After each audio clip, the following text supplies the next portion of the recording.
এই এই কি করতেছ তুমি? এই যে মুড়ি চানাচুর মাখাইতেছি। মুড়ি চানাচুর মানে কার জন্য? কে মেহমান আসবে নাকি? আরে না, তাহলে তুমি আসবে না। মুড়ি চানাচুর মাখাইতেছি, এই যে আম, এই যে এখানে বিস্কিট। ওরে বাবা, হঠাৎ করে মুড়ি চানাচুর মাখাইতেছ, আবার আম কাইটে রাখছো। এডি কি পেঁয়াজুকে পেলা? এটা ওই যে পিচ্চি আনলাম, আমাদের বাসাটা পিচ্চি আছে না ছোট, হ্যাঁ হ্যাঁ, ওকে দিয়ে আনলাম। রাফসান রাফসান হ্যাঁ রাফসানি। রাফসানের দিয়ে আনাইছো? হ্যাঁ এগুলি এই যে- টাকা কই পেয়েছো তুমি?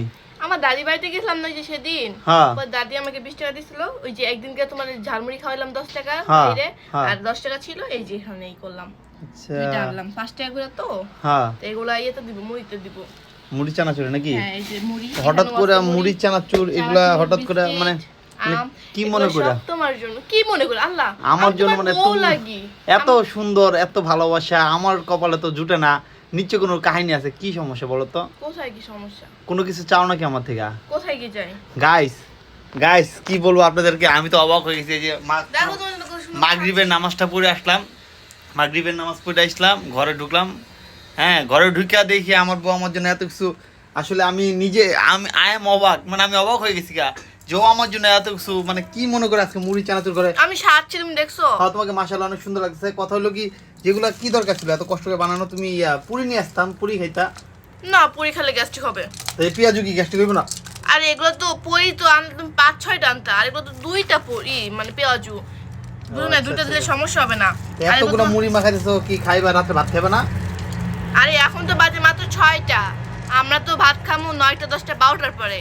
তাহলে এখন আমরা অল্প করে কই বেশি করি। সন্ধ্যার সময় ক্ষুধা লাগে দেখা মুড়ি মাখাইতেছো নাকি? হ্যাঁ সন্ধ্যার সময় বেশি বেশি খিদা লাগে আচ্ছা, আমাদের। যাক, হ্যাঁ। আর একা একা শুধু শুধু খিদা কিন্তু আমার একা লাগে না, তোমারও আমারও লাগে। তো গাইস দেখতেই পাচ্ছেন আমার বউয়ের হাতে মুড়ি চানাচুর। তো সে আমার জন্য মুড়ি চানাচুর মাখাচ্ছে। তো আল্লাহ আল্লাহ হেদায়েত দেখ আমার বউটারে। নামাজ কালাম পড়ে আসছি, তো মানে আল্লাহ তাআলা হেদায়েত দিচ্ছে। তো দোয়া করবেন সবাই যেন আমার বউকে আল্লাহ তাআলা হেদায়েত দেয়, এবং আমি যেন সবসময় সুখে থাকি। কারণ কেন ও তুমি কি অনেক- আমাকে বেসুখী না? আলহামদুলিল্লাহ আলহামদুলিল্লাহ, কারণ ও অনেক দজ্জাল, ওরে ছেড়ে দিলে তো মনে করেন আরেক জায়গায় গেলে আরো দজ্জাল হয়ে যাবো। না সরি, মানে বলতাছি। তুমি কি আমার কি ভালো রূপটা তোমার দেখতে মন আচ্ছা চায় না? অবশ্যই তুমি দজ্জাল বললা কেন? সরি সরি, আচ্ছা ঠিক আছে, দেখো আমি তো যে নাম কাটছি। হ্যাঁ আমি খাচ্ছি, এখনই খাচ্ছি। তো গাইস যাই হোক, দোয়া করবেন যেন ও সবসময় ভালো থাকে, সুস্থ থাকে। এবং আমার জন্য যে এটি করতেছে, আমার তো বিশ্বাসই হচ্ছে না গাইস, কি বলতেছি আসলে। আমার আমার মানে আমি খুশিতে কিছু বলতে পারতেছি না। কেন বিশ্বাস হয় না? যাই হোক, আমি তোমার ওয়াইফ না? হ্যাঁ, আমি অবশ্যই। তোমারে ভালোবাসি, একদিন যদি আমার মন চায় এটা খাওয়াইতাম, কেন অবশ্যই একটু খাওয়াবো না? পেঁয়াজু খাই। হ্যাঁ আল্লাহ গো, তুমি কতখানি খাইলা? অল্প একটু খাই, অল্প একটু। তো গাইস সবাই দোয়া করবেন ওর জন্য, আমার জন্য দোয়া করবেন। Thank you so much. আর ভিডিওটা বেশি শেয়ার করবেন। হ্যাঁ, এরকম সুন্দর বউ, এরকম ভালো যে আমার কেয়ার করে, অনেক যত্ন করে। Thank you so much guys. তুমি অনেক কেয়ার করো আমাকে, Thank you, ভালোবাসো। তাই ওকে, আল্লাহ হাফেজ।